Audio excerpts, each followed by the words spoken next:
Guys, tubaha ikaze ku nyigisho y'umunani.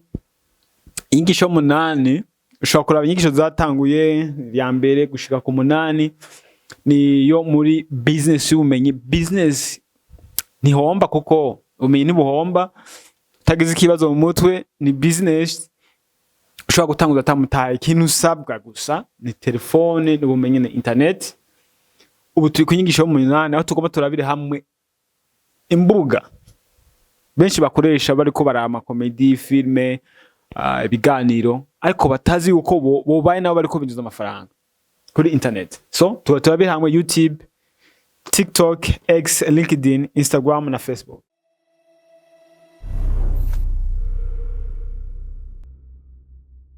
So mu nyigisho y'ubumenyi haba hari ibitabo bigenda bigufasha. Inyigisho y'ubumenyi ushobora kugira ante kwiga ugatahura uburyo ushobora gutangwa gukorera kuri internet ufise telefone yawe gusa na internet. So turabire hamwe YouTube I watch abantu benshi batangwa kuyikoresha atari kuri video. Mvuze kuyikoresha se kuri video, wowe ura video gusa mu consumer uri guteza imbere abandi bantu, wari ukwiye na kuba uri gukora video ushaka kuri YouTube. Ushaka kuvuga ati none sishaka kugaragara imbere ya kamera, nta kamera mfise telefone. Guys, mu nyigisho y'ubumenyi harimo ikintu bita intelligence artificielle, artificial intelligence. Ushobora gutanga gukora video utanagaragara ukazipostinga kuri YouTube amukinjiza amafaranga. Ushobora kuvuga ati kwinjiza amafaranga kuri YouTube biratabigiza. Twarakubwiye uburyo digital products zikora, affiliate marketing, freelancing carico. Ushobora gutangura kwinjiza amafaranga utari kwiza n'ibisabwa YouTube ifisaba, kuko isaba followers 1000. YouTube isaba followers 1000 mu mezi 12. Umwaka ugakurengana utarakwiza 1000 uzonje mu wundi mwaka. Basaba time watch 4,000. Abantu benshi bakunda kwa monetize badafise chaîne ziri pro, mugabo bavyize bigize pro. Pro ni iki? Ni kushira ko description ivuga channel yawe, ni gushira ko cover cyangwa couverture ivuga neza ivyekeye chaîne yawe, ukayi customizing igatumisa neza, kuko biratuma uronka n'abakiriya. Ego ashaka ko monetize byose bidakoze neza. Dufise abantu benshi mu Burundi binjiza amafaranga chaîne zabo ziravye ntizubatse neza, ndisobanutse, ariko hari akamaro ho kuzuza urubuga rwawe rwa professionnel. No copyright, kuba washize ko ibiganiro canke ama video canke ibintu utivye. Muri business y'ubumenyi muri izi nyigisho tukwereka uburyo ushobora gutangwa gushaka content zimeze originale, mugihe ufuza gukoresha ayandi masanamu ahantu ushobora urubuga ushobora gukurako, ushobora gukora muziki isa neza, ushobora gutunga video zikaba professionnel. Byose ubishikaho gute? Guys, ni muri business y'ubumenyi. Ikindi kubushira ko content ziri original, kubutiba. Wowe drama tashaka gushira ko muziki wacutereshaje ukawushirako wibaza ngo uzomonetize, ahubwo urubuga bazonagugara. So YouTube nta bintu byahatari basaba nibi, ariko kubishika ko bisaba strategy, bisaba ubuhinga, bisaba kuba wari kuvuga ati ngoma nkore content zifise strategy. Kuko twarabonye mu nyigisho zatanguye, iyi ni nyigisho igira 8 muri business y'ubumenyi. Twarabonye yuko ushobora gutangwa kwinjiza niba utarabishikira, mu gihe watawe affiliate, mu gihe watahuye freelancing, mu gihe watahuye digital products. YouTube ishobora gutangwa kukwinjiza aba customers, cyangwa se gutangwa kuguhemba ku giti cyayo. So ibi nivyo YouTube isaba. Turi kunyigisha igira 8, sinogenda ntakweretse izi zindi mbuga: TikTok, X, LinkedIn, Instagram na Facebook. TikTok hari ikintu bita TikTok international account.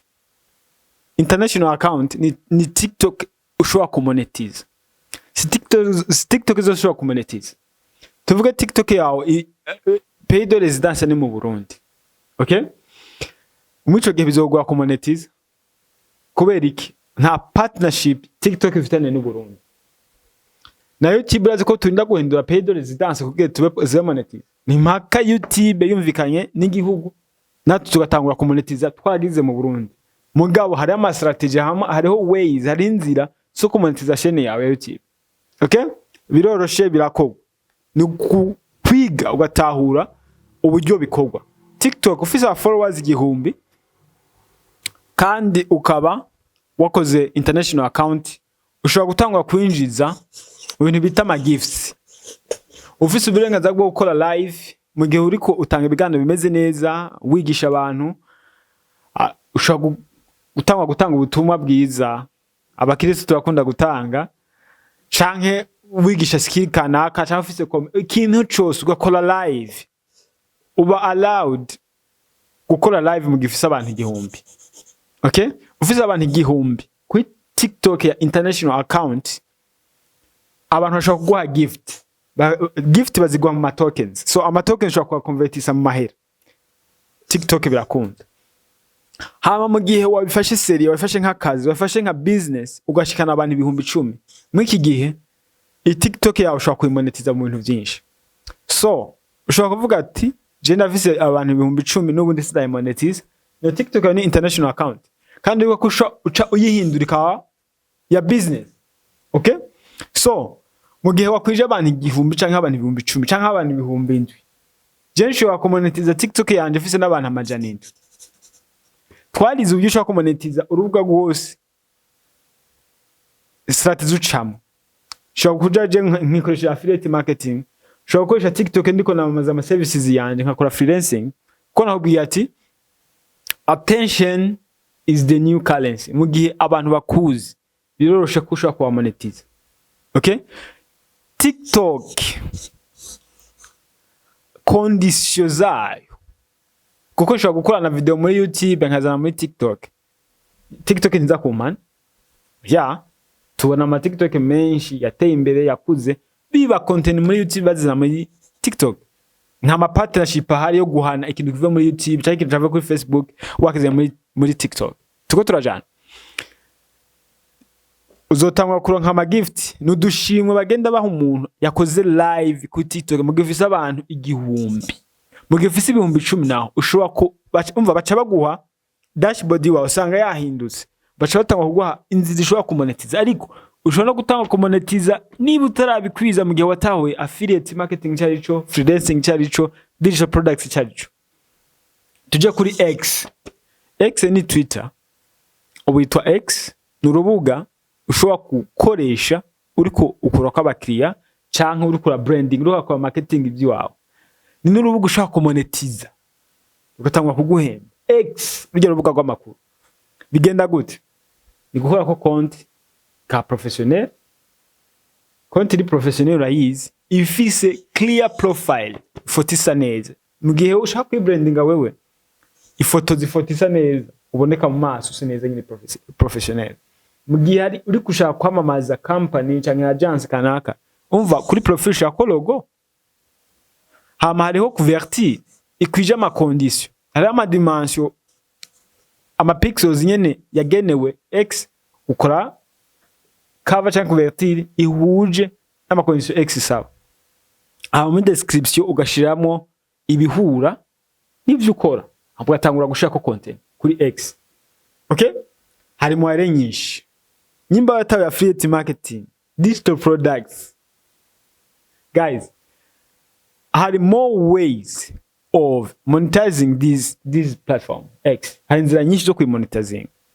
Okay? Reka ndabisanishe na LinkedIn, kuko bifise ahantu bihurira.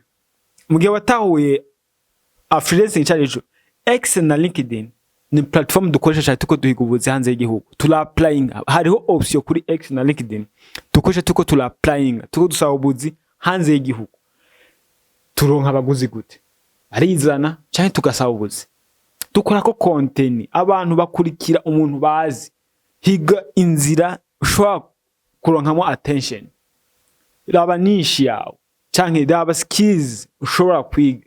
Uronke digital literacy, wige digital skills ubitaho umenye neza. Hama X na LinkedIn zifashe kugirana kuronka abaguzi cyangwa kwiza amafaranga. Birakunda nayo wacu. Tugiye muri Meta, Facebook na Instagram. Ibintu byose byo kira Meta n'amakondisha agomba gusa. Harimo nyinshi zo kumonetiza Facebook yawe, harimo nyinshi zo kumonetiza Instagram yawe. Ahubwo ni urabitahura urabizi. Wazi ko ushobora kudandaza kuri Facebook marketplace ibintu ufise munzi, ibintu ama business yawe ugatanga ama digital products ukadandaza. Waruzi yuko ushobora kudandaza kuri Messenger shop. Okay, ibintu muri Messenger warubizi. Wazi yuko Instagram ifise shop. Wazi yuko ushobora kubaka brand ikomeye page gusa yawe kakobesha. Okay, abantu bashobora kukurondera ubamamarize kuri page yawe warakujije. Ushobora gutanguza ama service hari inzira nyinshi izi mbuga zishobora gutangwa kukuhembamwo hama ugatera imbere. Hasabwa iki? Hasaba terefone, ubumenyi na internet. So izi ni inyigisho zitegurwa na Menya Space zitwa business y'ubumenyi. Ni business idasaba umutahe, ni business isaba kwiyumvira, business zisaba agatelefone kawe kuko bakari kose mu nka connection ya internet, ukaba ufite skill ubumenyi. Mu gihe atabumenyi ufise, higa rero kugerageza uburyo urondera ubumenyi hasi hejuru. Higa ubumenyi guys, higa ubumenyi hama utangure ku applique ibyo twari. Ni inyigisho ziri mu maseri 8 shwa kuyaraba, seri ya mbere ya kabiri ya gatatu gushika ku 8. Hari n'andi maseri menshi yo gukurikirana muri Menya Space, tukakwigisha tukagukurikirana ukaba mu pro gatangwa nawe ukuriza amafaranga kuri internet. Birakunda, birashoboka, si scam kuko si ibintu shikutora, ni ibintu wiga, ni ibintu ufata ukagira nka projet ukiga kavuga ati reka nige ubumenyi dafise mwayo kubudana zangu. Ni buhomba, ni kintu kidahomba. Okay, ni gihomba utakiriho, ariko ukintu ugendana ubuzi aho uri hose ushobora gutangura iyi business y'ubumenyi.